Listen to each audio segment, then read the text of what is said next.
Hoje, Jesus se apresenta a nós como o Salvador. Não existe salvação, não existe outra forma de salvação para nós, a não ser pela pessoa do nosso Deus, com esse nome de Jesus Cristo, a segunda pessoa da Santíssima Trindade, o Pai, a primeira, o Filho, que é Jesus, a segunda, e terceiro, o Espírito Santo. A segunda pessoa da Santíssima Trindade desceu do céu para nos salvar. Isso precisa ficar bem claro para nós. Jesus não veio à terra para dar emprego para nós. O pessoal está pensando que ele veio para dar emprego. Tem gente por aí pensando isso. Ele não veio para resolver problema administrativo seu. E tem gente que está pensando que ele veio para isso. Aí quando Jesus não resolve, fica zangado com ele e abandona. Jesus veio para nos resgatar. Infelizmente, nossos pais, Adão e Eva, pisaram na bola. O que Deus tinha dado para nós, de vida eterna no paraíso e de felicidade eterna no paraíso, infelizmente eles caíram na armadilha do diabo. E é por isso que hoje nós temos que viver do jeito que nós estamos vivendo. Mas Jesus veio nos resgatar. Quando nós lemos a passagem do Evangelho de hoje, se nós lemos de uma forma muito superficial, nós vamos acabar achando assim, que Deus ele veio assim, olha, para sarar os cegos, né? Curar os cegos. Aí todo mundo fica, os cegos vão para Jesus curar, como o cego Bartimeu, né? Aí está falando aqui dos presos, dos que estão cativos. Ele veio tirar os cativos, dar liberdade. Os pobres, ele veio para os pobres agora vão ficar ricos. Não é isso. Nós temos que olhar da forma espiritual. Olha bem, o que foi que o diabo fez conosco?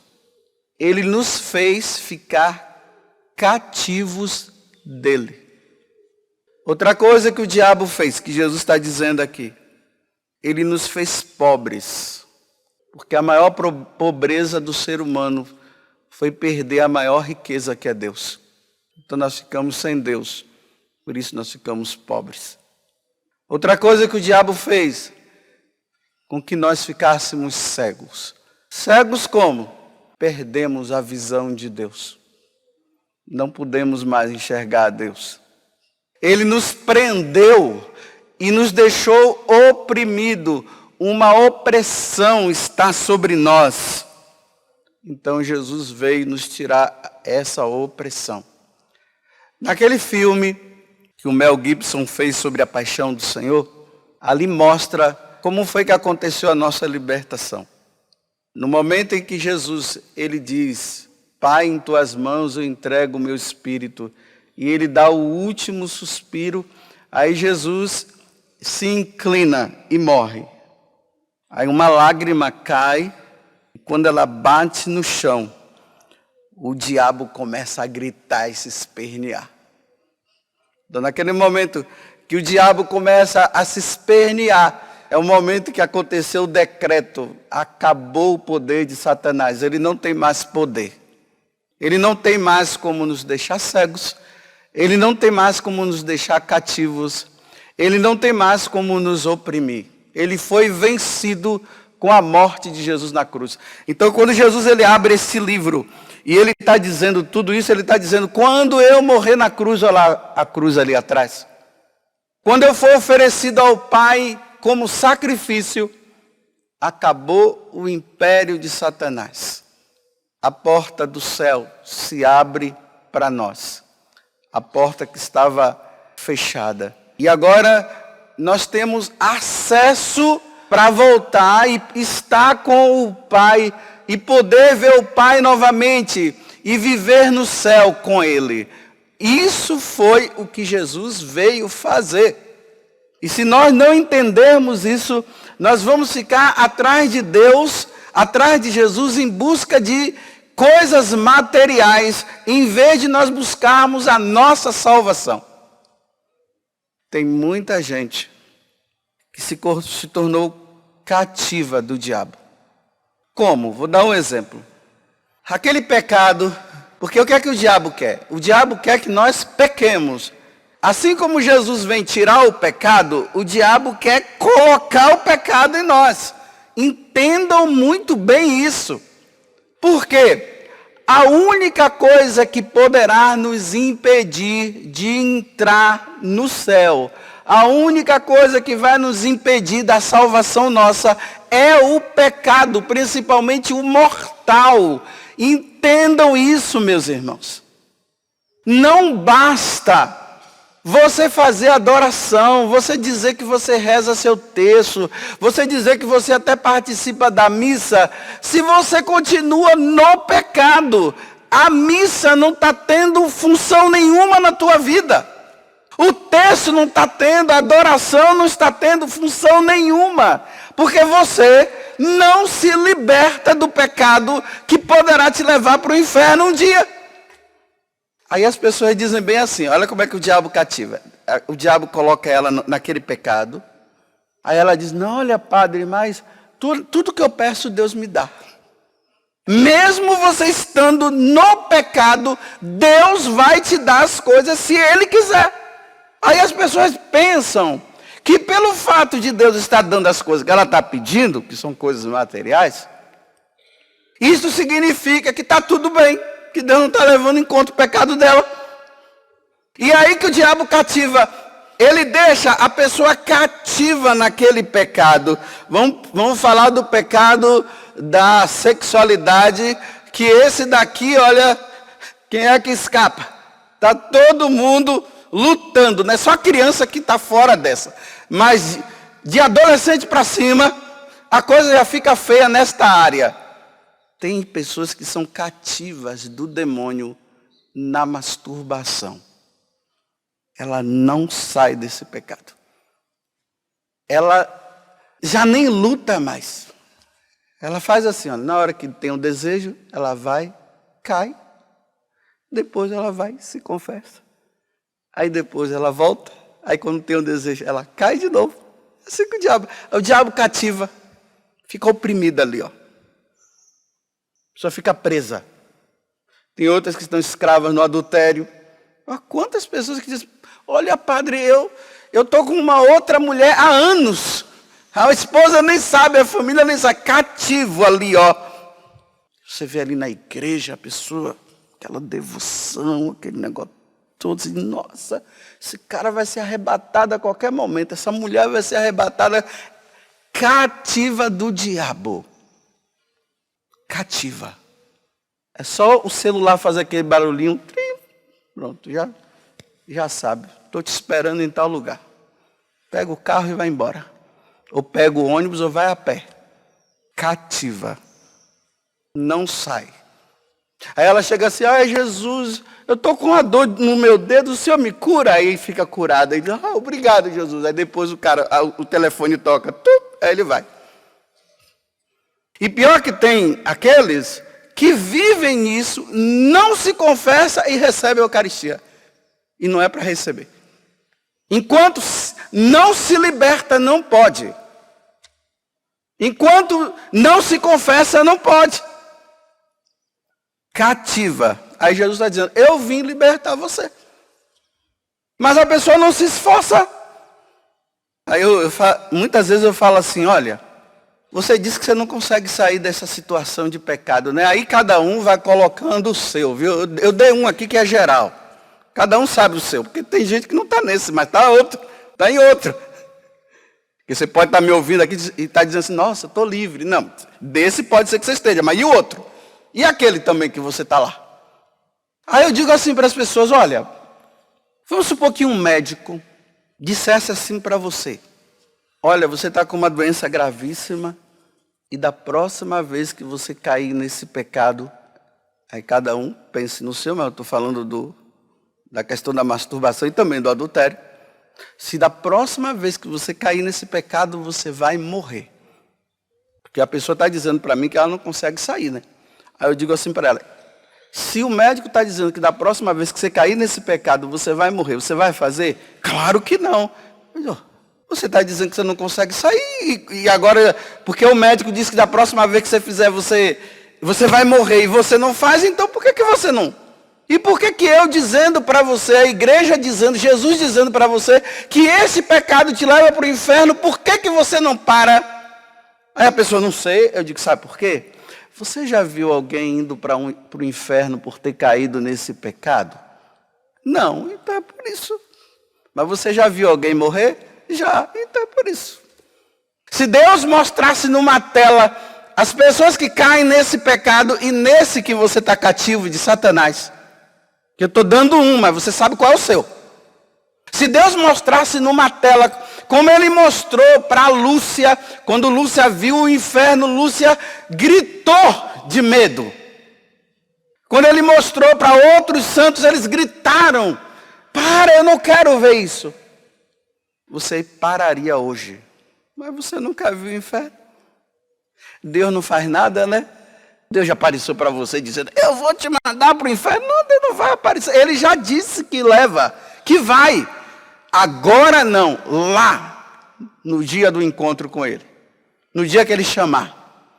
E aí, aqui está o finalzinho. Jesus termina dizendo assim, olha, para proclamar o ano da graça do Senhor. Esse ano da graça é o Kairos. Mas não é esse Kairos de encontro de final de semana não, viu? Que agora o pessoal acha que Kairos é só em final de semana. Aí ficou como um título de encontro. Não é. O ano da graça é aquele ano em que, lá no Antigo Testamento, Deus dava de 50 em 50 anos, tinha o ano da graça. Todos aqueles que tinham a dívida, no ano da graça, toda a dívida era paga. Ninguém ficava devendo mais nada. Olha como o povo de Israel esperava o ano da graça. Para entender melhor, você lembra do ano da misericórdia? É que o ano da misericórdia. É o tempo que todo mundo fazia a revisão e está tudo pago. Ok, aí Deus diz assim, está tudo esquecido, fiquem tranquilos, eu não lembro mais de nada. Tudo que vocês fizeram, dívidas, não, está tudo esquecido. Fiquem em paz, rapaz. Senhor, o ano da graça para nós é esse tempo da encarnação do Verbo, do tempo que ele anunciou a boa nova e disse, saiam dessa vida errada. A morte dele na cruz, que acontece a redenção. A subida dele ao céu, lá nos evangelhos diz assim, que Jesus ele ascendeu, ele foi para o céu, sentou do lado do Pai, e agora ele está esperando que nós criemos vergonha na cara, como eu sempre falo. O ano da graça, que é o ano da misericórdia, é isso aqui. Que agora as pregações o pessoal fala, né? Deus é misericórdia, meus irmãos, não é isso? Deus é amor, meus irmãos. Deus ama você do jeito que você quer. Esse é o ano da misericórdia. Então tá assim, olha, eu erro e digo perdão. Aí ele, tá perdoado. O ano da graça, tá vendo? Se eu fosse um Hitler da vida e matasse milhões de pessoas e depois disse, Senhor, me perdoa. Aí eu fosse lá no confessionário, né? Sou cristão. Aí o padre da absolvição, está perdoado. Esse é o ano. Esse ano da graça, ele vai findar com o retorno de Jesus. Mas ele vai findar no dia que você morrer. E vai findar no dia que eu morrer. Enquanto eu estou vivo, tempo de misericórdia. E aí, padre José Augusto, vai criar vergonha na cara ou não vai? Vai largar isso ou não vai? Eu já morri na cruz. Eu já venci o diabo. O diabo ele não tem mais força sobre você. Você tem que se voltar para mim. Você está cativo ainda do diabo. Vai parar, José Augusto, com isso? Olha, eu já te... Aí eu vou lá e faço. Aí eu volto e diz assim, ai, me perdoa. Aí Jesus diz, tá bom, tá perdoado. Aí eu vou lá e caio de novo. Ai, vó. Aí é assim. Mas no dia que o padre José Augusto morrer, cometer esse pecado, que ele é cativo, e ele não quer se libertar de uma certa forma, e o padre José Augusto morrer com ele, acabou o tempo da misericórdia, agora é o tempo da justiça divina. E o tempo da justiça divina vai consistir em quê? Eu morro, vou diante de Deus. e agora é o ajuste de contas. E aí, parou? O próximo, porque tem uma fila, né? O próximo, Padre José Augusto, eis-me aqui. Padre José Augusto, você não soube aproveitar o tempo que eu te dei. Você sempre caindo naquele pecado. E eu disse para você largar e você não largou. Ah, Senhor, sabe o que é? Tá, pode falar. É carência. Tem gente que está dizendo que está caindo. Eu sou carente. Está usando a desculpa da carência. Olha, carência se cura diante de Deus. Não é longe dele, não. Como é que você quer se libertar dessa coisa que você está vivendo, se você vai atrás da pornografia? Se o seu celular está todo cheio de porcaria, quando você abre já está lá. Vocês sabiam, né, que o YouTube dá para você o que você procura. É assim. Se você procura pornografia, quando você abre aí já manda um monte de... Todas as janelinhas, tudo pornografia. Se você procura as coisas de Deus, as janelinhas, tudo coisa de Deus. Então, o que você coloca lá, ele te dá. Olha o cativo, né? Aí o diabo cativa, deixa a pessoa presa ali, ó. Ah, Senhor, você sabe que eu sou fraco. Eu diante de Deus, né? Eu, Padre José Augusto. Ah, mas você sabe que eu sou fraco. O quê? Eu te dei força. Eu sou a tua fortaleza. E você está dizendo que você é fraco? Pronto. Ide para o fogo eterno, preparado para o diabo e para aqueles que o serviram. Você está disposto a ouvir isso de Deus? O pior, sabe o que é? Que as pessoas hoje não acreditam que Deus poderá fazer isso. Sabe por quê? Porque elas não acreditam mais na justiça divina. Elas só acreditam que Deus é misericordioso. Até isso o demônio conseguiu colocar na cabeça dos cristãos de hoje. Aí, como Deus é misericordioso, ninguém luta mais contra o pecado. Aí está cativo. Você entendeu? Tempo da graça, libertação. E aí, vai lutar ou não vai? Vai esperar o chamado de Deus para você? Deus me livre de Deus me chamar e eu estar no pecado mortal. Deus que me livra dessa, Senhor. Mas só que Ele poderá me chamar no dia em que eu estiver. Como Ele tem chamado muitos. E nós estamos nos enganando e dizendo assim, está no céu. Está mesmo? Fique com essa pergunta na sua cabeça. Vai criar vergonha na cara ou não vai? Continue nessa vidinha sendo cativo de Satanás, que você vai ver o que é bom para a tosse.